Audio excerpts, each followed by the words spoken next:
कि जो भी डिस्ट्रैक्शन हो, जो भी ऐसी जो आपके लक्ष्य से आपको दूर ले जाती हो, उन सारे डिस्ट्रैक्शंस को दूर करें।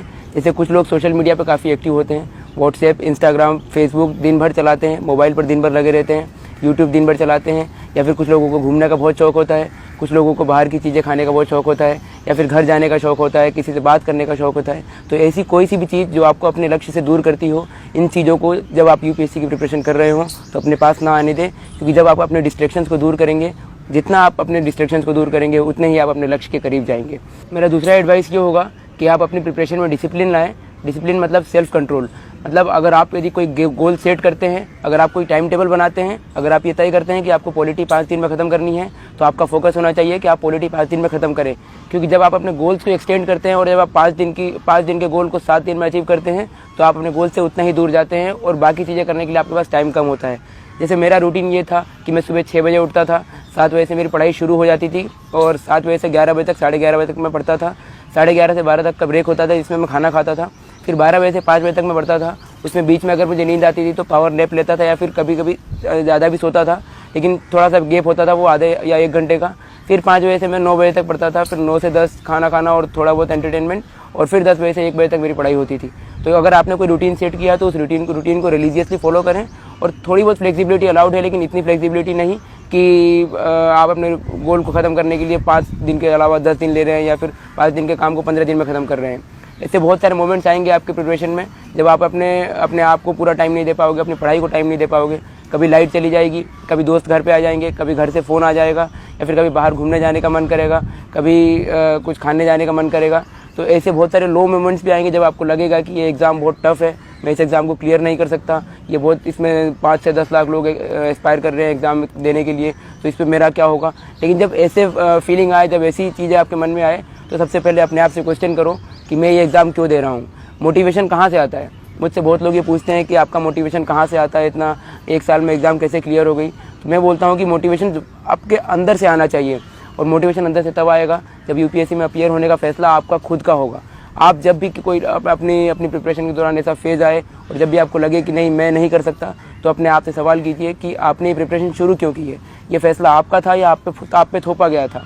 और मुझे लगता है कि ज़िंदगी हर व्यक्ति को कोई एक ना एक मौका ज़रूर देती है जिसमें वो अपने आप को साबित कर सके। तो यदि ये फैसला आपके ऊपर थोपा गया था, तब भी आपके पास एक मौका है जिसमें आप अपने आप को साबित कर सकते हैं और समाज के ऐसे तबके में जाकर बैठ सकते हैं जहाँ से आप पूरे समाज को सेवा कर पाएंगे और समाज में एक अलग स्थान अपना बना पाएंगे। तो ज़िंदगी ने अगर आपको ये मौका दिया है, अगर आप प्रिपरेशन करने के लिए यहाँ आए हैं दिल्ली, या फिर आप घर से प्रिपरेशन कर रहे हैं, तो आपके पास ये बहुत शानदार मौका है जिसमें आप अपनी कैपेबिलिटीज़ को और अपने पोटेंशियल को और निखार पाएंगे, और इस एग्ज़ाम को क्लियर करके दुनिया को ये बता पाएंगे कि आपका एक्चुअल पोटेंशियल क्या है। दुनिया में ऐसी कोई चीज़ बनी ही नहीं जिसे हासिल नहीं किया जा सकता। एक बहुत ही प्रूवन फैक्ट है कि 21 दिन में लोग अपनी आदत बदल सकते हैं। तो अगर 21 दिन में आदत बदल सकते हैं, तो मैं मानता हूं कि 1 साल में तकदीर अवश्य बदली जा सकती है। तो अगर आपको अपनी तकदीर बदलनी है तो कंटिन्यूअस रिगरस मेहनत करें और मेहनत का फल अवश्य मिलेगा। एक अप्रोच है तो है का मतलब ये कि अगर आपको सुबह उठना है तो उठना है, अगर आपको पढ़ना है तो पढ़ना है, अगर आपको अपनी बुक ख़त्म करनी है तो है, अगर आपको टेस्ट में अच्छे नंबर लाने हैं तो है का जो अप्रोच है कि अगर आपको करना है तो किसी भी तरह उस चीज़ को करना है। और ये अप्रोच अगर आप लाइफ में फॉलो करेंगे तो मुझे लगता है कि कोई भी एग्ज़ाम, यूपीएससी तो केवल एक एग्ज़ाम है, और ज़िंदगी की और भी जो परीक्षाएं होती हैं, जो रियल लाइफ की एग्ज़ाम्स होती हैं, उसको भी आप आसानी से क्लियर कर सकते हैं। अपनी प्रिपरेशन के दौरान स्टूडेंट्स एक गलती और ये करते हैं कि एक ही चीज़ को पढ़ने के लिए या एक ही चीज़ को करने के लिए वो कई सारे सोर्सेज का इस्तेमाल करते हैं। जैसे अगर पॉलिटी पढ़ना है तो वो पॉलिटी की एक बुक की जगह 3 या 4 बुक्स पढ़ेंगे, अगर इकोनॉमी पढ़नी है तो एक बुक की जगह 3 या 4 बुक्स पढ़ेंगे, अगर उनको टेस्ट सीरीज़ देना है तो एक कोचिंग की जगह 3 या 4 कोचिंग्स के टेस्ट देंगे। तो इससे मुझे लगता है कि ये अटर टाइम ऑफ वेस्ट है। तो अगर आपको अपना टाइम सेव करना है तो it's better that read 1 book multiple times rather than reading 10 books 1 time. तो इसका मतलब यही है कि अपना टाइम सेव करें, और जितना एफिशिएंटली आप अपनी बुक को रिवाइज़ कर सकते हैं और जितनी कम बुक सोर्सेज के साथ, जितने कम कंटेंट के साथ आप बेटर यूटिलाइजेशन कर सकते हैं, तो वो करने की कोशिश करें। अगर आप एक ही बुक से आपके अंदर ये कॉन्फिडेंस आता है कि हाँ ये टॉपिक मैंने अच्छे से कवर कर लिया है और इस टॉपिक पे मैं कुछ भी लिख सकता हूँ या इस टॉपिक का कोई भी क्वेश्चन मैं आंसर कर सकता हूँ, तो दूसरी कोई बुक पढ़ने की आवश्यकता नहीं है। और यूपीएससी की डिमांड ये नहीं है कि आप बहुत सारा आपके पास कंटेंट हो, बहुत सारा नॉलेज हो, क्योंकि वो ऑलरेडी बहुत सारे लोगों के पास है। लेकिन मैंने अधिकतर ये देखा है कि जिन लोगों के पास बहुत सारा नॉलेज होता है वो इस एग्ज़ाम को क्लियर नहीं कर पाते हैं, क्योंकि लेस इज़ मोर हियर। जितना कम आपके पास नॉलेज है उतना ज़्यादा आपके लिए बेनिफिशियल है।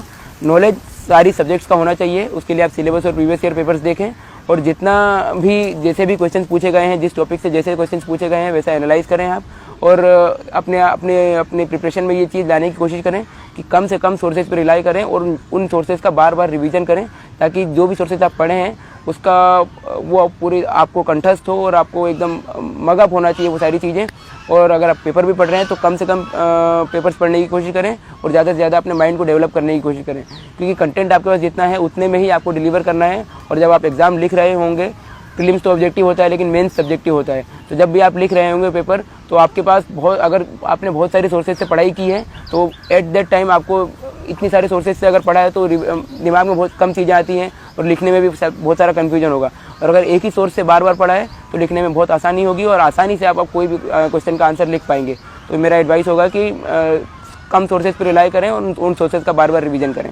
एक सबसे बड़ी चीज़ होती है जब भी आप किसी चीज़ की प्रिपरेशन कर रहे हो या किसी चीज़ की तैयारी कर रहे हो, तो सबसे बड़ी चीज़ होती है कि कॉन्फिडेंस। आपके अंदर ये कॉन्फिडेंस होना चाहिए कि हाँ मैं ये चीज़ कर सकता हूँ। और कॉन्फिडेंस तभी आएगा जब आप पूरी तरह से उस चीज़ के लिए तैयार हैं। यदि आप यूपीएससी प्रीलिम्स का एग्ज़ाम देने जा रहे हो या मेंस का एग्ज़ाम देने जा रहे हो तो आपके अंदर ये कॉन्फिडेंस आना चाहिए कि हाँ मैंने तैयारी पूरी की हुई है। तो इसका सबसे बड़ा तरीका ये है कि आप अपने माइंड को फूल करें, आप अपने माइंड को बेवकूफ़ बनाएं कि हाँ मैंने तैयारी की हुई है। हो सकता है कि आपने इकोनॉमी थोड़ा आपका वीक रह गया हो सकता है आपका हिस्ट्री थोड़ा वीक रह गया हो, लेकिन अपने माइंड को ऐसे ट्रेन करें कि नहीं मैंने हिस्ट्री पूरा पढ़ा हुआ है और मैंने जितना पढ़ा है उतने में से मैं सारे क्वेश्चंस का आंसर कर पाऊंगा। तो अपने माइंड में ऐसा कॉन्फिडेंस डेवलप करें कि नहीं कैसा भी क्वेश्चन आएगा I will be able to handle that question. तो जब ये कॉन्फिडेंस आपके अंदर आएगा तो कैसा भी पेपर हो, तो अगर आप तुक्के भी मारेंगे तो आपके तुक्के भी सही जाएंगे, क्योंकि आपके अंदर कॉन्फिडेंस होगा और जितना कम नॉलेज होगा उस कम नॉलेज पे भी आप अपने आप को ज़्यादा डिलीवर कर पाएंगे। एक बहुत ही फेमस लाइन है जो मैंने सुनी थी कहीं कि मंजिल तो मिल ही जाएगी भटकते ही सही, गुमराह तो वो हैं जो घर से निकले ही नहीं। तो अगर आप घर से निकल गए हैं तो मंजिल ज़रूर मिलेगी आपको।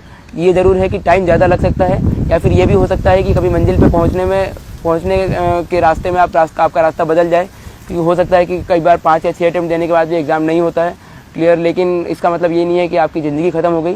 ज़िंदगी यहाँ से शुरू होती है और ज़िंदगी का नया ट्रैक वहाँ से शुरू होता है।